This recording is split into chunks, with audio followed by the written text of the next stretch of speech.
Hey guys, it's Sammy. Welcome back to my channel, and today, even though it's a little late, I'm going to be doing my January wrap-up. In the month of January, I've read 3 novels and 3 novellas for a total of 6 books, and I am very happy with that. And I actually loved almost every single one of them, except one, which is probably going to be an unpopular opinion, but I'll talk about that when we get into it.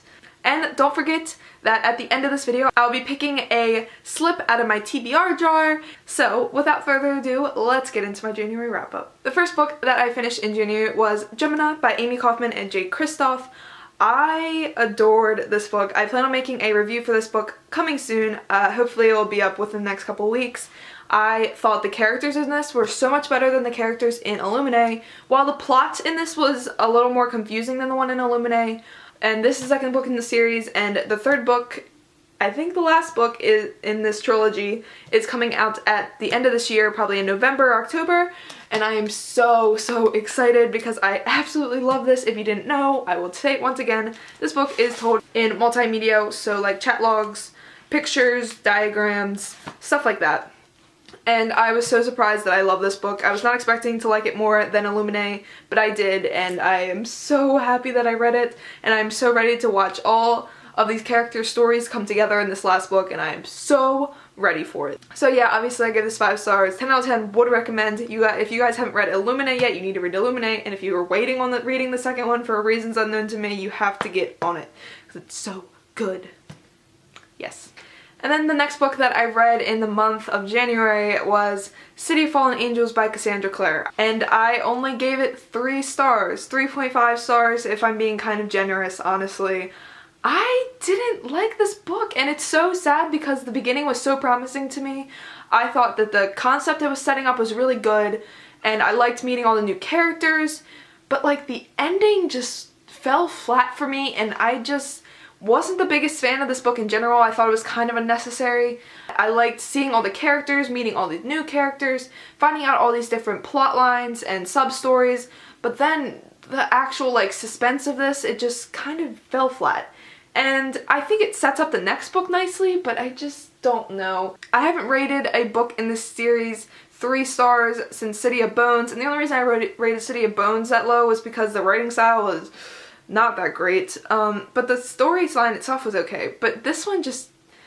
last books I read by Cassandra Clare were all of the Infernal Devices, and her writing style and that was on point. Like, she's improved so much since the Mortal Instruments, writing the Mortal Instruments, and I think going backwards kind of hurt me because the writing style is not that great in this earlier book, and I just didn't really enjoy it. I'm still going to continue on the series because I'm dedicated at this point. I mean, I read 4, got 2 left, then I got this whole sub-series being the Dark Artifices, and I don't know, I'm going to try to finish it out.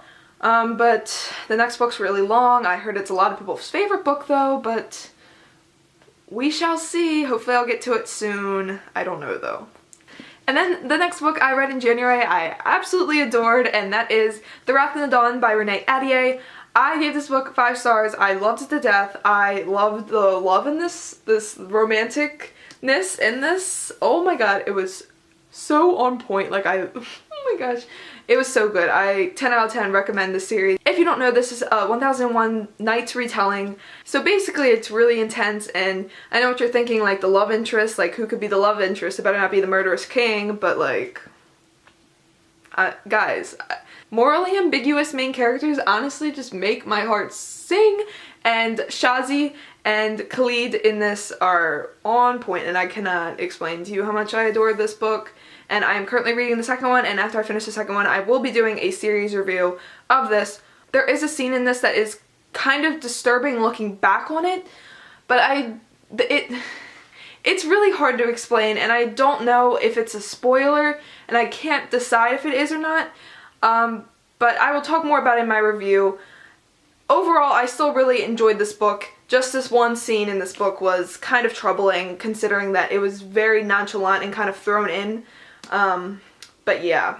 And then the 3 novellas that I read in the month of January went along with The Raftnadaan, and those 3 were The Moth and the Flame, The Crown and the Arrow, and The Mirror and the Maze.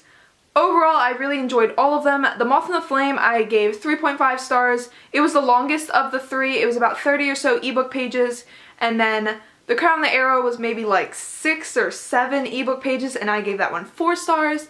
And then The Mirror and the Maze was another like 6-7 page, and I gave that one 4 stars as well. Overall, I really liked them. Overall, I enjoyed The Mirror and the Maze the best because that is like the in-between novella between the first book and the second book in the series, Raftnadaan and the Rose and the Dagger. So I kind of like that little transition that I could see what was going on in between, what happened in between the two books, and I really enjoyed them overall. The other two were prequel novellas about 2 minor characters in the Raftnadaan, and then the other one was another scene in the Raftnadaan through another person's perspective. So overall, I really enjoyed them.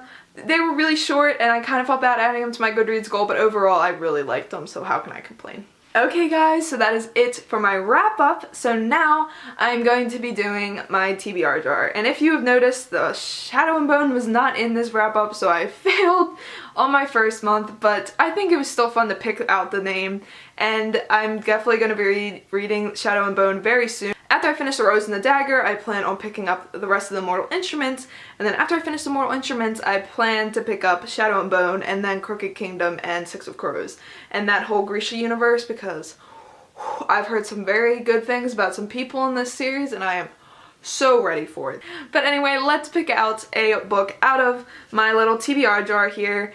So we're gonna pick one. Oh my gosh. I don't really recommend mason jars because they're really tight. Okay, I got one. And I'm trying not to like... Okay, I don't want to see it. Okay. What the... Okay. The Girl from Anywhere by Heidi Hedwig. Okay, alright.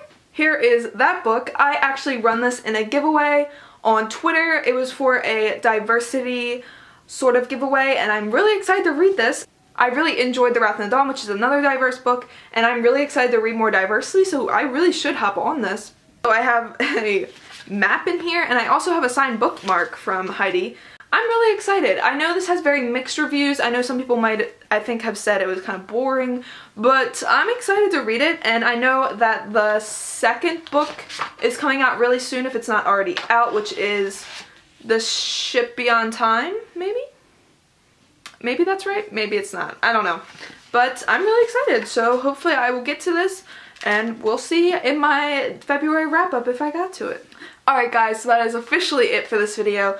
I hope you guys enjoyed this video. As always, my social media links are down below. They are all at bookishsami. I hope you guys all have a great day. Bye!